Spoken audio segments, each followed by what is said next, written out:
Честно говоря, когда я впервые услышал такие заявления, я подумал, неужели наша религия запрещает нам радоваться?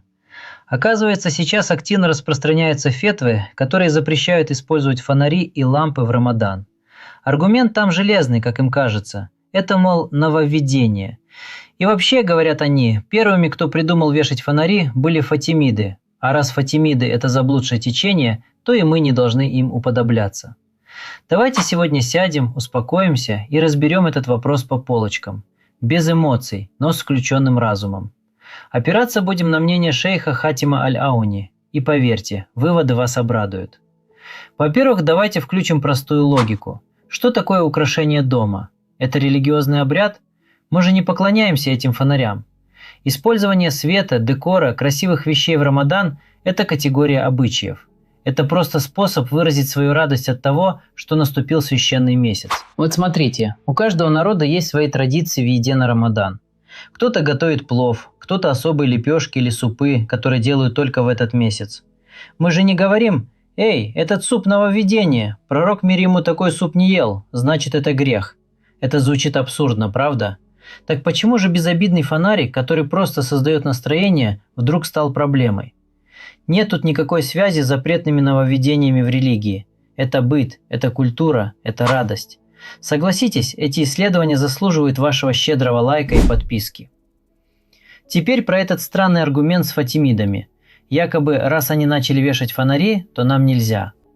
Знаете, это очень слабая позиция. Даже если допустить, что именно они первыми придумали масштабную иллюминацию, ну и что?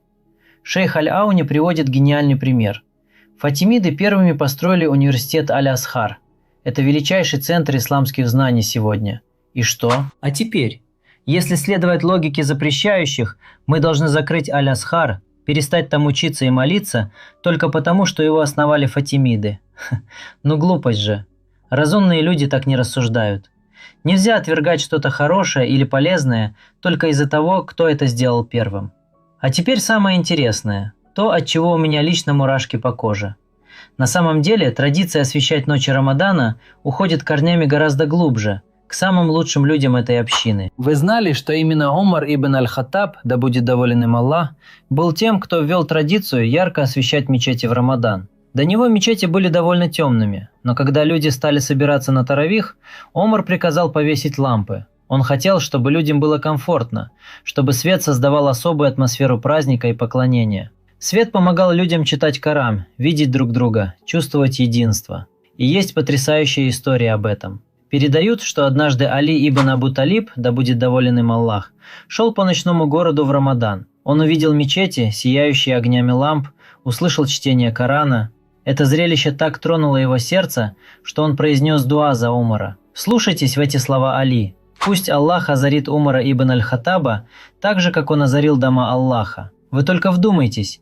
Али, двоюродный брат пророка, не сказал: «Ой, Умар, что это за нововведение? Зачем ты потратил масло на лампы?» Нет, он помолился за него, потому что увидел в этом свет, и внешний, и внутренний. Свет фонарей стал причиной того, что у людей остались теплые воспоминания о Рамадане. Это же чистая психология, якорь, который связывает свет с благодатью месяца. И еще немного фактов для тех, кто любит точность. Историки, жившие задолго до появления династии фатимидов, такие как Аль-Азруки и Аль-Факихи, писали в своих книгах о Мекке. Они рассказывали, что заповедная мечеть, Аль-Харам, в Рамадан всегда выделялась огромным количеством ламп и люстр. Она сияла ярче, чем в любой другой праздник.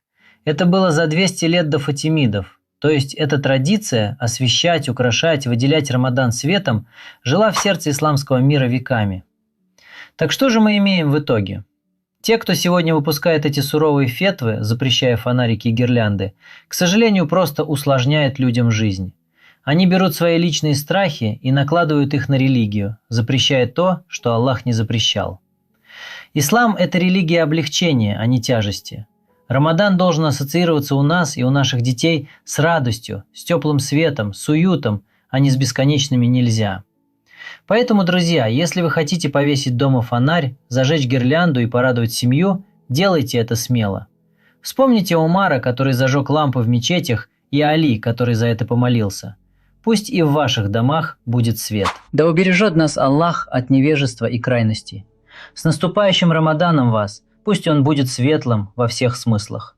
Вы только вдумайтесь. Али, двоюродный брат пророка, мир ему и благословение Всевышнего, не сказал: «Ой, Омар, что это за нововведение? Зачем ты потратил масло на лампы?» Нет, он помолился за него, потому что увидел в этом свет, и внешний, и внутренний.